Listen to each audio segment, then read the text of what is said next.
The chairman of the council is the chairman of the council.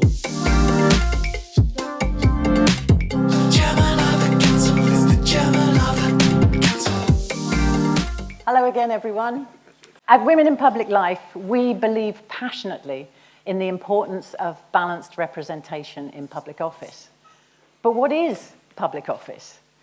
Well, it's members of the public, people like you and me, either elected or appointed, and to make decisions on behalf of Guernsey.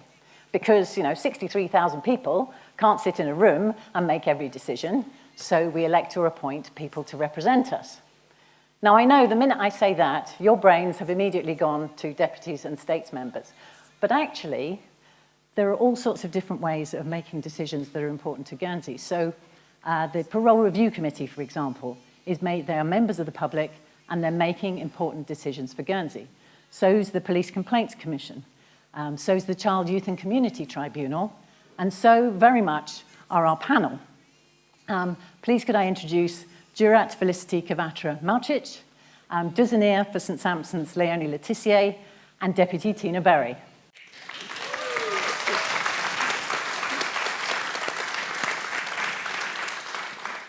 And here to find out exactly what they do and why they do it, please welcome, all the way from Cheshire, it's Jackie Weaver.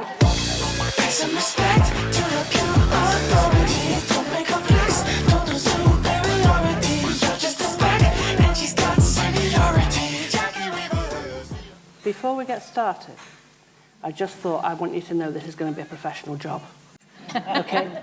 I've got notes, I've got a pen, and I'm not afraid to use it. Okay.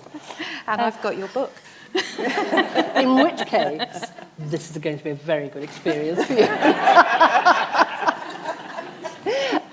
But before we start the session, I think it is something that is perhaps just worth mentioning, is that I think often when you see somebody sat at the front of anything, even the bus, you assume that that person is completely comfortable, completely confident, and is a completely different being than you. Now, none of those are actually true. I'm not sharing any secrets here, but I think that, what I'm trying to say is that I think that it's something that we kind of take for granted, that people who are in the public eye somehow have this special power that they're not affected by anything that goes on round about them and never have nerves. It's not true. I personally can vouch that you are actually real people. I mean, actually good fun to spend some time with, apart from the serious stuff that we've got to get on with this evening. So let's kick off. One of the things I found really interesting, and on the very brief time that I spent in the island, is how much similarity there is between the kind of structures that I know at home and the kind of structures you have here. But just as we have at home, I think that education and understanding seems to still be kind of lacking. So it's wonderful that Women in Public Places brings forward something like this. So we can actually hear, I better not say from the horse's mouth, have I? We can hear firsthand exactly what it's like to actually hold those particular roles. So let me start with, I think we'll start at the top. Okay, we'll start at the top. And, Depends how you look at it, Jackie. Well, I think most people would kind of feel that this was a very senior post, and indeed it is. So, of course, you've been introduced already. You're the Jurat of Guernsey. And I guess I'm kind of really interested in how, I suppose, in how you got to where you are. Well, it's a good question, and it's hard to know where to start, because I guess, in a sense, I kind of feel like all the work experience, my two professions I've worked in, have kind of led me to wanting to be a jurat. It took me a while to discover how you went about standing, and Shalane and Women in Public Life were instrumental in giving me that information.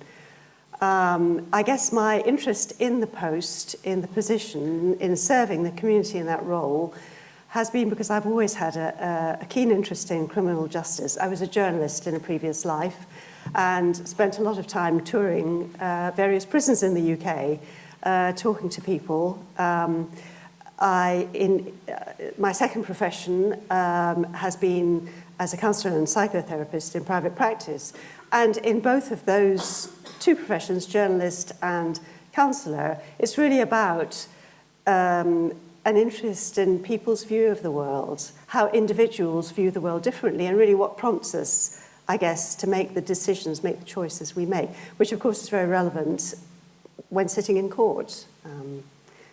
Yeah, I mean, I guess that's a really interesting point, because we've talked a little bit earlier this evening about how important it is that actually the people, I would say, represent us, are part of us, are people that we could have some connection with. Yeah. And of course, by definition, is someone who in turn understands the people that presumably you sit in judgment on. Well, I like the way you put it earlier, which is that we're all ordinary. We're all individuals, and we can all contribute from our own particular experience, which is not particularly exceptional. At least often we don't view it that way. Everybody has something exceptional to offer because everybody is different.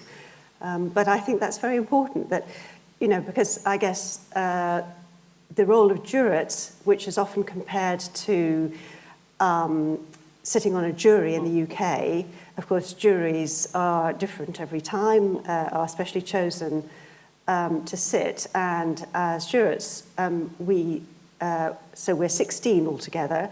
5 of us currently are women, and we take turns to sit as 9 on criminal trials and sentencings.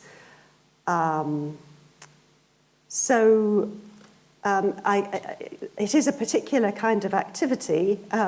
It's very full on. It can be, we hear disturbing information. It can be important, you know, thinking about the qualities that are required in the role. It's important to be able to listen carefully, be analytical in processing quite a lot of information, and also to be able to leave behind distressing things at the appropriate moment when the case is completed.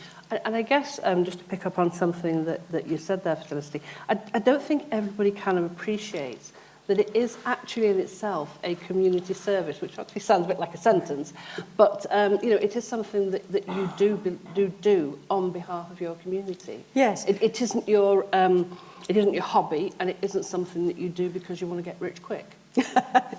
Definitely not. No, we're volunteers. Yes. I guess, so it is, it's an honour to hold the role because it means we're trusted by the community to make decisions about people's lives, decisions which affect people's lives. In the swearing in, as a jurate, it's described as the greatest honour that Guernsey can confer on an islander. And it is a responsibility. You know, we think long and hard, we think carefully, we take things home with us and mull over for a long time too. And yet it is also an elected post. Yes. So who elects you? There is an election actually next month in the middle of October for a jurate, and if anybody has been thinking about standing, I certainly encourage you to get more information. I think applications have to be in by Friday week.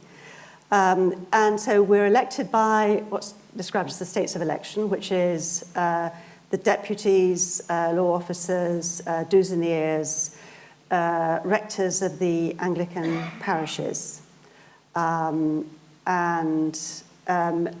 in order to be successful in the vote, the jurate has to score more than half of the number of votes cast. It's a secret ballot. And there's usually one election per year. This year, unusually, there have been 3. That's how it works. And as Felicity was saying, the closing date hasn't been reached yet. And I think you'll probably hear time and time again this evening that, you know, it is difficult, or it appears to be difficult, to get concise information on the 3 posts, but also how you engage with the 3 posts. But the website covers all of that. And I understand that actually it's lauded as being the best place to go for clear, concise information about the post and also how to get there. It is. It's a really interesting resource. I mean, I do urge you to have a look at the website. My colleague, and my mind's gone blank, my colleague Joanne Wyatt has an excellent video on the website about the role of Jurate, which is full of useful information. And again, that seems like a really accessible way of passing on the information. I think sometimes in the past, the nearest you get to animation is a flowchart. So actually having somebody talking to you about the process, I think, is really helpful. It is. Thank you for that. Thank you. Okay, so moving on, if we talk to Tina, I guess that, those of you who can see Tina, pretty much everybody, would not necessarily think that you are a white middle-aged man. So, what brings you to public life, and in particular the post of deputy? Well, that very thing that I'm not that.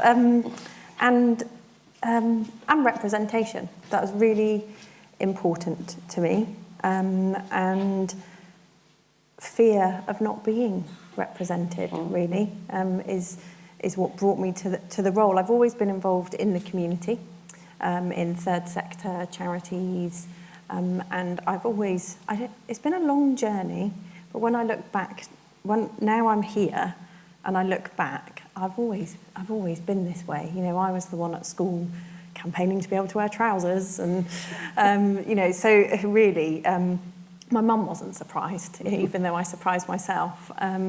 So that is what brought me to here, really, is representation. I do care, obviously, about specific policy and affecting change in that way, but really it's a step before that, that if we're going to change the policies in what I deem to be the right way, we need a broader representation, and it just wasn't there.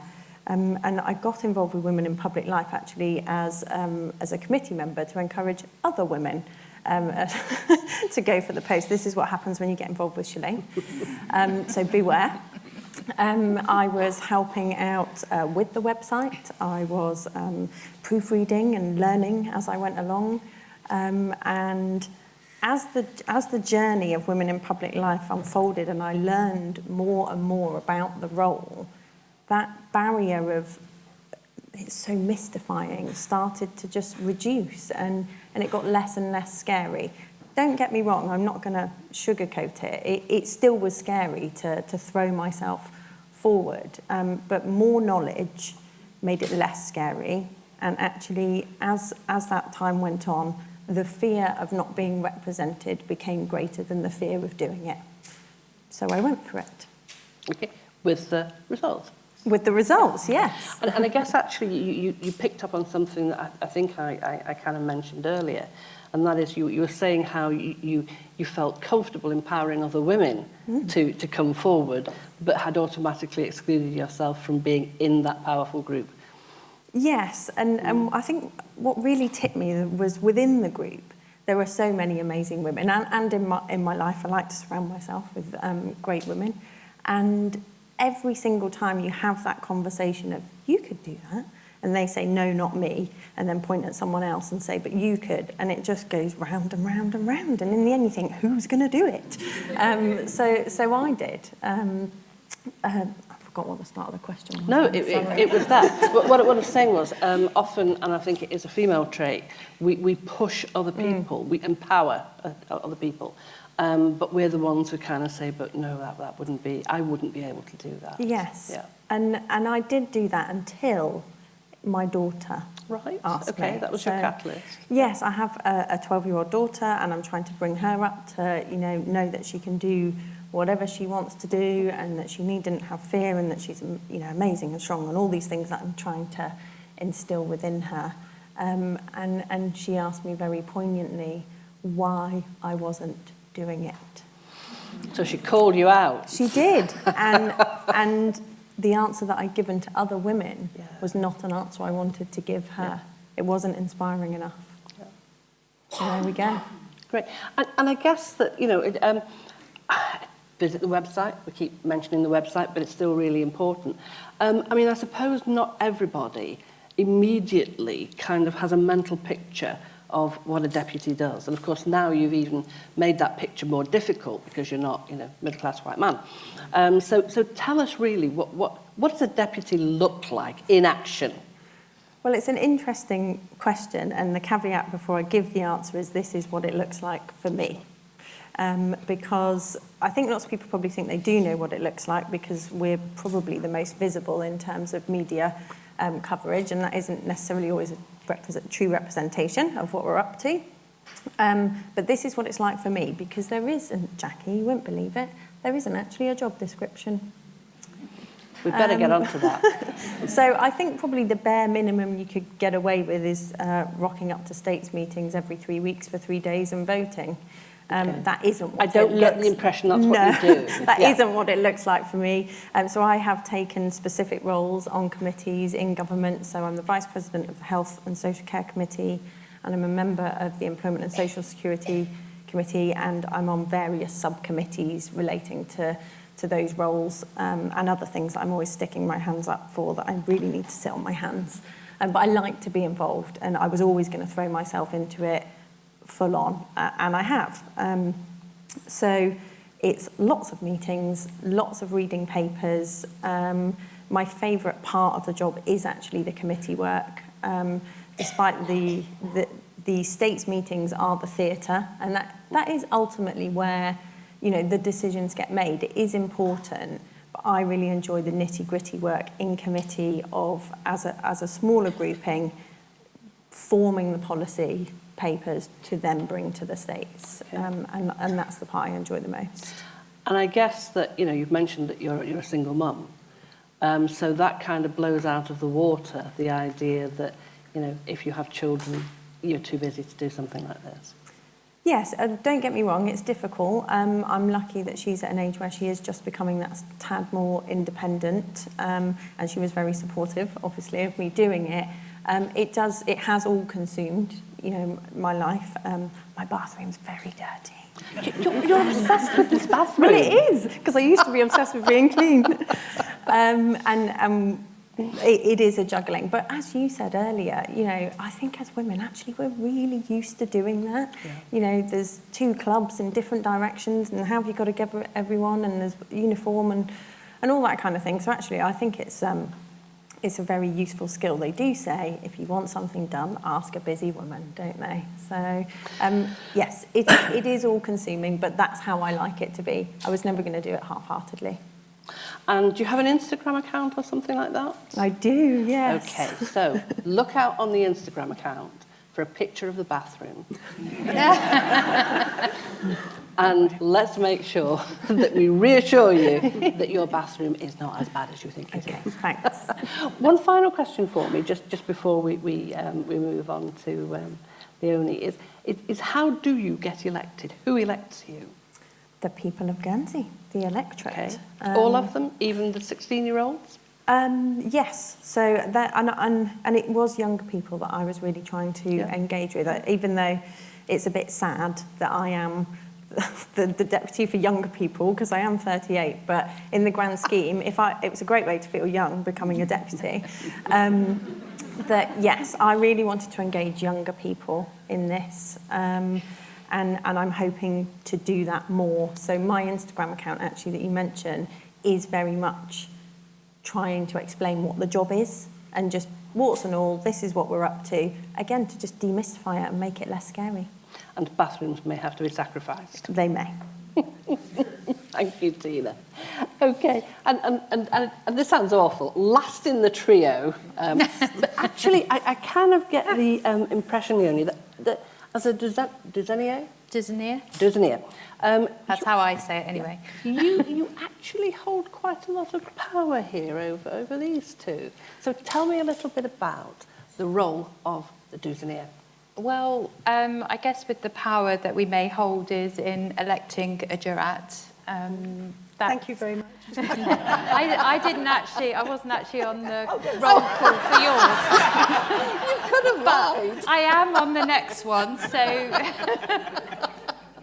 I'm on I the didn't next. vote for you. It wasn't my turn. We take turns. For our parish, we have 5 representatives from the Dizzy who go along, and each parish have a different number according to how many are on there. And I'm on the next one, so I'll be reading very avidly and seeing what qualities the jurat has and the kind of things. I think I've learned quite a lot from Felicity actually in doing that, and I feel in a better place in a way to elect a jurat now. Isn't that a really interesting point though? That often when we're casting, those votes, it's really important that we understand what we're casting them for. It kind of feels like, I was talking earlier about the importance of young people voting, but a vote's really important and should be used in an informed way. And, if you don't feel that you know enough about a person or about a theme, then I'm guessing you're approachable. You seem quite nice. Who, me? Yeah. I thought you were talking about Felicity. But all of you would be the same. Yeah. Sorry, what's the question again? I guess that you wouldn't take offence if somebody came up to you and said, I haven't got a clue what you do, will you tell me? Oh no, I quite like those questions on one-to-one rather than doing it this way, to be fair. I like having those conversations with people because even before I became a Disneyer, I didn't really know what a Disneyer did. I didn't understand enough, and again, I thought it was all old men in, and actually our Dizane, to be fair, when I did get elected on the Dizane, I was the only female. So it was quite strange, although I'm not that bothered about that. I could hold my own, I think, with everybody. But yeah, next question. I think for me, because we've met before, Yeah. and I suppose what comes across for me in talking to you is that you're very self-effacing. But you kind of embody that thing about you don't have to be some huge public speaker or somebody who's supremely confident. But I guess what comes across time and time again is how important to you your community is. Yeah, that's the real thing actually. I think that drives me on with the Dizane. It's the passion and connecting with parishioners. It's relating to them, and because you actually live in the parish, then you understand exactly what they're talking about when they talk about another road closure or another development in the area, the road infrastructure, things like that. You know exactly where they're coming from, and you have a real understanding of that, and I find that really helpful in my role. And again, I think we've heard the comment before used that you're the grassroots. Yes. And it's although people may aspire to move further up the plant. I'm trying to keep the same analogy. Actually, it's not going to work if we don't have roots.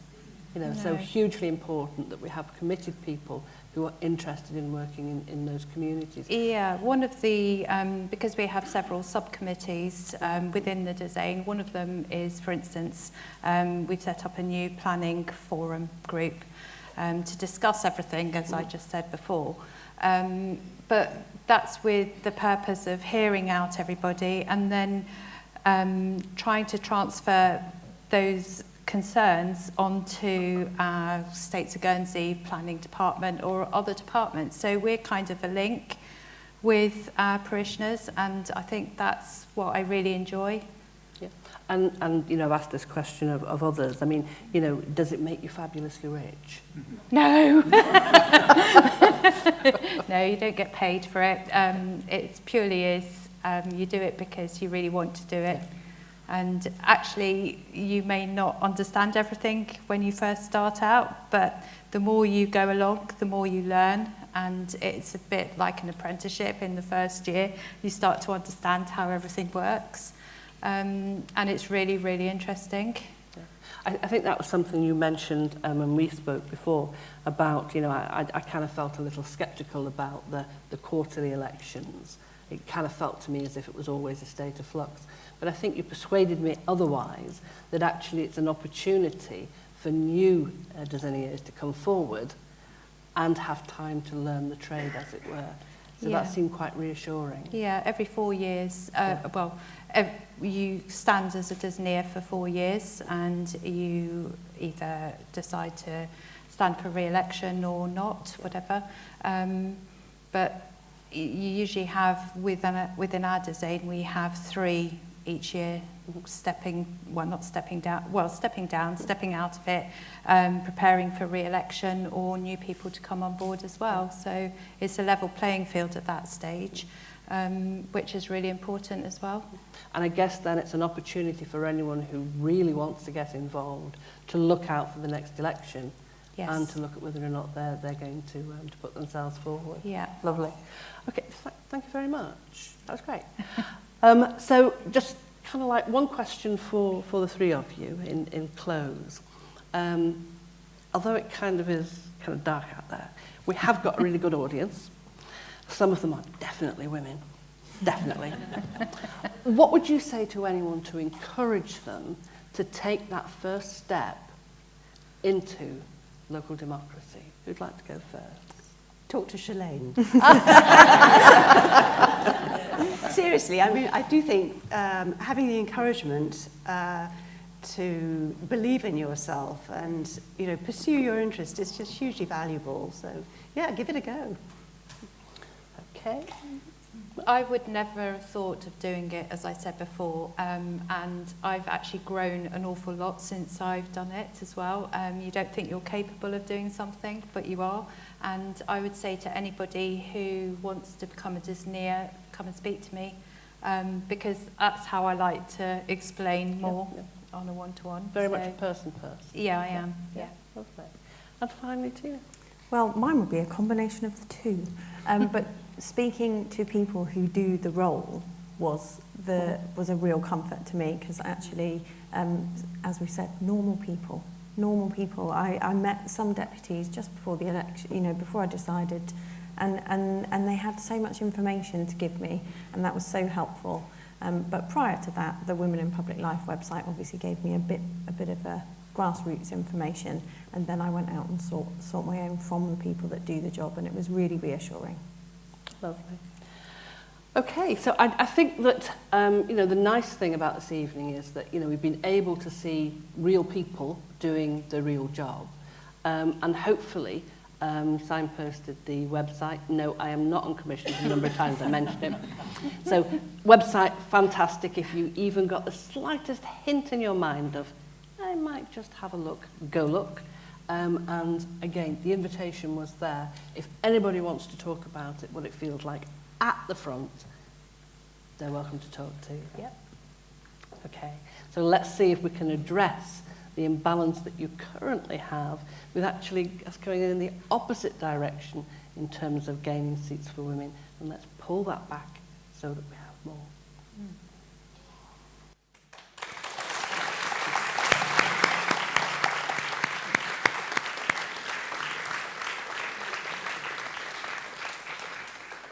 Wow, that was fascinating. Thank you very much. Please let's thank again Felicity Kvadramatic, Leonie Letitia, and Tina Berry.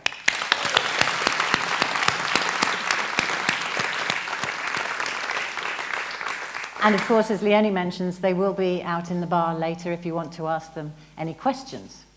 But at this point, I'd like to ask a favour of you, our wonderful audience. I wondered if you would, if it's possible, take out your phones. Okay?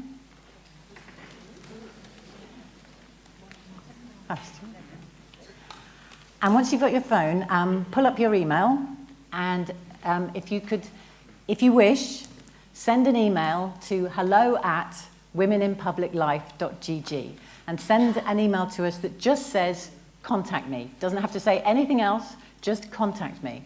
So if anything this evening has inspired you to think, I could do something for Guernsey. I don't know what it is, I don't know when I'll do it, but I could, and I'd like to just stay in touch, then just send that email and we will contact you over the next few weeks. No obligation, no nothing, just a chat, bit of information, finding out where you are. Now, if that's a bit scary, then at the very least, send yourself an email. And send yourself an email, as Jackie says, to at some point go and look at womeninpubliclife.gg, because this is Guernsey's system, and very few of us really, really understand it. I have been on such a journey over the last 2 years, understanding how all of this works. I mean, how do we get a new bailiff, for example? Do you know? It's all of those kind of questions. We don't know, and we are Guernsey people, and we should know, because it's our system, it's our democracy, it's our decisions, and it affects our lives. So thank you for sending those emails. Really appreciate getting them. And of course, an event as big as bringing Jackie Weaver to Guernsey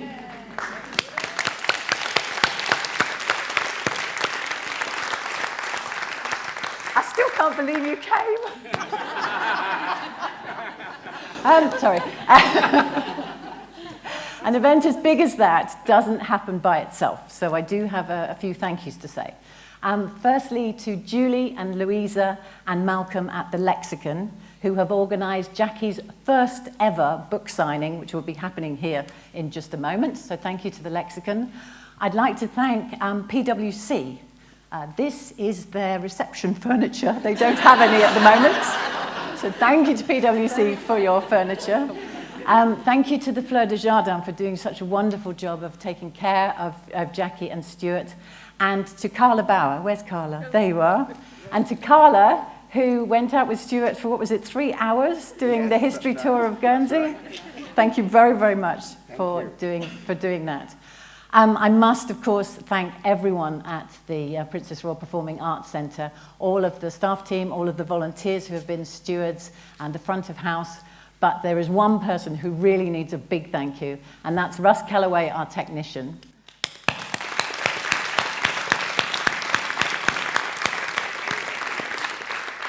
If you are ever organising an event, Russ is one of those people who understands what you want before you even knew you wanted it. So thank you very, very much, Russ, indeed.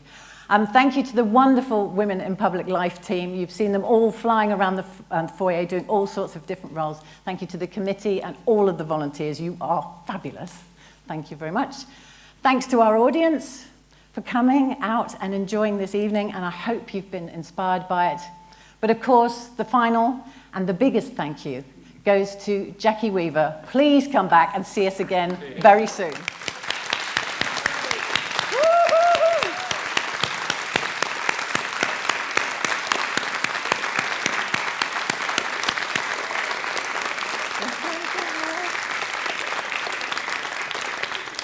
I was going to say, just first of all, thank you for such a lovely evening, and it has been a pleasure being with you this evening. Thank you for the memories of being in Guernsey. They will stay with Stuart and I, and we will come back and make some more. And finally, nobody ever says no to Shalane. Thank you very much, Jackie Weaver. And to all of you, thank you for coming. Thank you.